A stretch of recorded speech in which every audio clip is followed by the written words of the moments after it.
Released a mere 6 weeks after the first Game Boy Advance Lord of the Rings title, The Fellowship of the Ring, and in fact literally the same day in Europe, you could be excused for wondering about the apparent lack of foresight in not having the year or so difference in release dates like they did with the movies, but there's a bit more to it than that, and it's something of a peculiar story. Fellowship publishers Black Label Games were actually a subsidy of a larger company called Vivendi Games, who held the exclusive rights, in partnership with Tolkien Enterprises, to produce video games based on the books. A sister subsidy, Sierra Entertainment, would similarly make a Game Boy Advance game based around The Hobbit. However, the publishers of The Two Towers, as well as the sequel The Return of the King and later spin-off strategy title The Third Age, were Electronic Arts, who had the sole rights to create games based off the movie franchise. An odd bit of legislation there, but it actually had a fair impact on the games themselves. How it worked was that Vivendi and its minions could create games using the full scope of anything Tolkien actually wrote in his books, which is why you meet Tom Bombadil in Fellowship, and why people who only saw the film wondered who the heck he even was. He was cut out of the script, you see. However,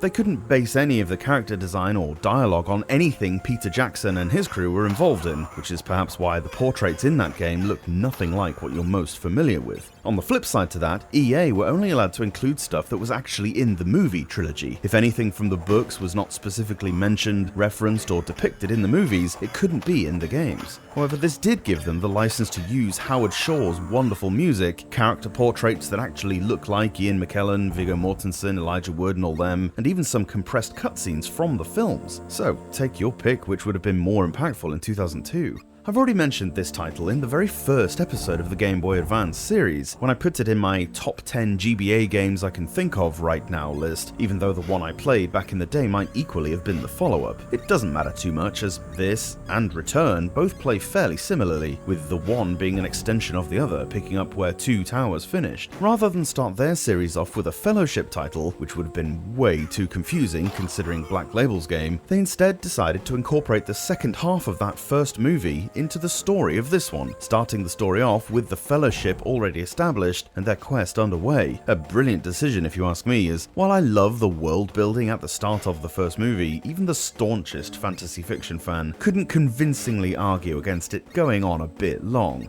We join our cast of 5 controllable characters on the journey to the Mines of Moria, which is around the time where the actual action starts in the story. This should tell you exactly the idea behind EA's games. You'll not find any elongated walking sections or tedious fetch quests here, but instead immediately get your sword arm going against hordes of orcs. You can choose between Aragorn, Gandalf, Frodo, Legolas, and Eowyn. No Gimli, unfortunately, each character with their own strengths and skill trees. Choose any of the first 4, and the questline is fairly similar, at least at first. Gandalf's path will eventually branch off, as does Frodo's, but there are some common levels all the way through. However, Eowyn, who was not a member of the Nine, has a very different quest. Her role largely revolves around getting the people of Helm's Deep to a place of safety and looking after them. It's really cool to have a completely different story to play once you've experienced the quote-unquote main one. The action takes place from a third-person perspective and sees your chosen hero working their way through a good 30 or more levels. The character you choose has some bearing on how you're best playing.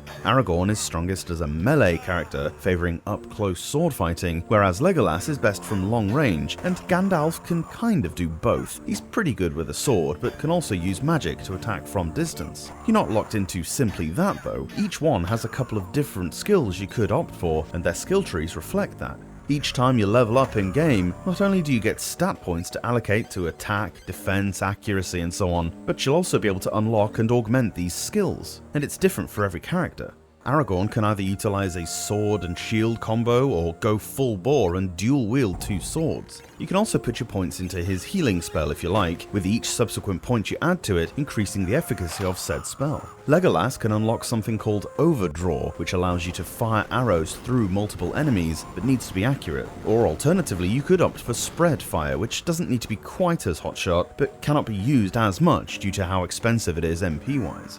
Frodo's an interesting one and is possibly the hardest but most unique character to get into. You can use the one ring here to either avoid enemies or even backstab them, stealth kills essentially, but bear in mind that this increases what's called your corruption, which if it gets too high will attract the Eye of Sauron. More on that in a minute. If you opt not to use the ring as much, Frodo can sometimes struggle as he's nowhere near as strong or skillful in the hand-to-hand stuff, but can augment this with his use of traps. These aren't easy to get right, it helps if the enemies are chasing you, but should you get the gist of it, they can be quite effective.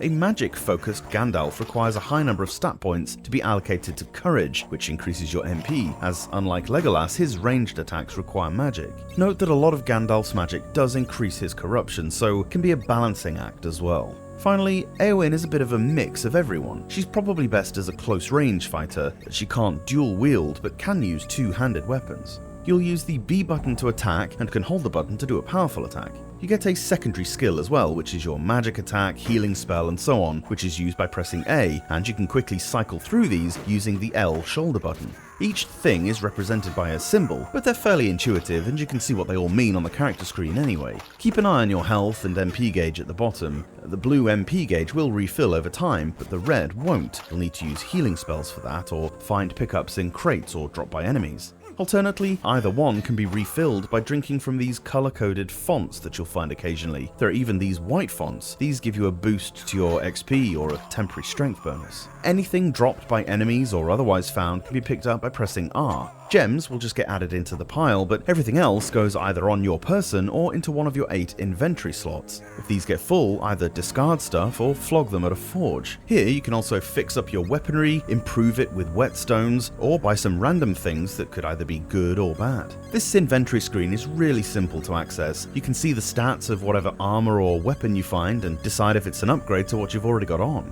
I mentioned the corruption rating earlier. This is indicated by the glowing eye of Sauron in the top right-hand corner. The larger this is, the more Sauron's been alerted to your presence. This makes enemies stronger the larger it gets, and if it starts pulsating, then the Nazgul will come after you, which can absolutely decimate you. It'll go down on its own over time, but there are things you can do to reduce it. Firstly, and make this a priority, if you ever see Creebane, crows essentially, make sure you kill them, as if they escape off the screen, they'll report back to Sauron. Same with the drummers you'll see later on. Some spells, as I mentioned, increase this corruption, but so does wearing certain armor or accessories. These will say something like reduces purity. As with everything, it's a balancing act. Frodo's ring can be very useful in certain situations, but don't overuse it. You'll often see this game compared to Diablo, which is fine by me, and the comparisons are obvious. Gameplay is fairly simple, it's fair to say. None of your objectives are particularly taxing. You usually just have to get to point X or kill such and such an enemy, but there's plenty of variation in the different warriors and their various playstyles to keep it interesting, and the skill trees, while not colossal, allow a certain degree of customization. The other difficulty settings affect the game really well, with higher ones offering up more experience points. Each of the characters' stories is pretty long. It wouldn't be Lord of the Rings if it was over in 20 minutes, would it? And the combat system is compelling enough to make you try each character. Everything looks really good for the Game Boy Advance, and the musical excerpts don't get stale despite being quite a small selection.